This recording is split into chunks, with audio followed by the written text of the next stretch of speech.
રાજકોટના ધોરાજીમાં પોરબંદર લોકસભા ભાજપના ઉમેદવાર મનસુખ માંડવિયાનું બાઇક રેલી સાથે ભવ્ય સ્વાગત કરવામાં આવ્યું। પોરબંદર લોકસભા બેઠક પર ભાજપના ઉમેદવાર તરીકે ડોક્ટર મનસુખભાઈ માંડવિયાનું નામ જાહેર કર્યું છે। ત્યારે પોરબંદર લોકસભા બેઠકની સીટના મત વિસ્તારમાં ડોક્ટર મનસુખભાઈ માંડવિયાએ પ્રથમ વખત મુલાકાત લઈ ચૂંટણી પ્રચારના શ્રી ગણેશ કર્યા હતા। રાજકોટ જિલ્લાના ધોરાજીમાં પણ ડોક્ટર મનસુખભાઈ માંડવિયાનું આગમન થાય તે પહેલા જ કાર્યકર્તાઓની એક વિશાળ બાઇક રેલીનું આયોજન કરવામાં આવ્યું હતું, જેમાં ભાજપના કાર્યકર્તાઓએ જૂનાગઢથી ધોરાજી સુધીની બાઇક રેલી યોજીને ડોક્ટર મનસુખભાઈ માંડવિયાને ધોરાજીમાં આવકારવામાં આવ્યા હતા। આ સાથે જ ધોરાજી શહેરમાં માંડવિયાના હર્ષભેર સ્વાગત સાથે બાઇક રેલી શહેરના વિવિધ રાજમાર્ગો ઉપર ફરી હતી।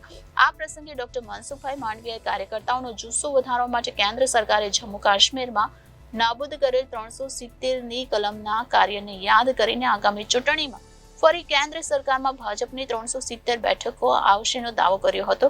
તેમજ કેન્દ્ર સરકારે કરેલ વિકાસના કામોને લઈને આગામી લોકસભાની ચૂંટણી લડવામાં આવશે તેવું તેમણે વધુમાં જણાવ્યું હતું। પોરબંદર લોકસભા સીટના ઉમેદવાર તરીકે મારી પસંદગી કરી છે, ત્યારે મારા આજે પ્રથમ દિવસના પ્રવાસ દરમિયાન મેં દેવસ્થાનોના દર્શન કર્યા છે। મહાત્મા ગાંધીજીનું જન્મસ્થાન કીર્તિ મંદિરે મહાત્મા ગાંધીજીને પુષ્પ અર્પિત કરીને મેં મારો પ્રવાસ ચાલુ કર્યો। દેવસ્થાનોની મુલાકાત લીધી, દર્શન કર્યા, પોઝિટિવ ઉર્જા મેળવી।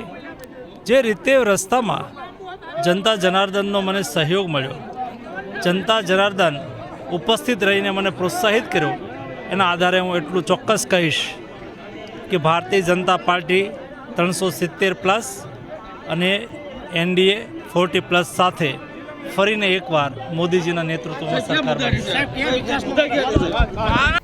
Bureau report Janadesh news, Rajkot.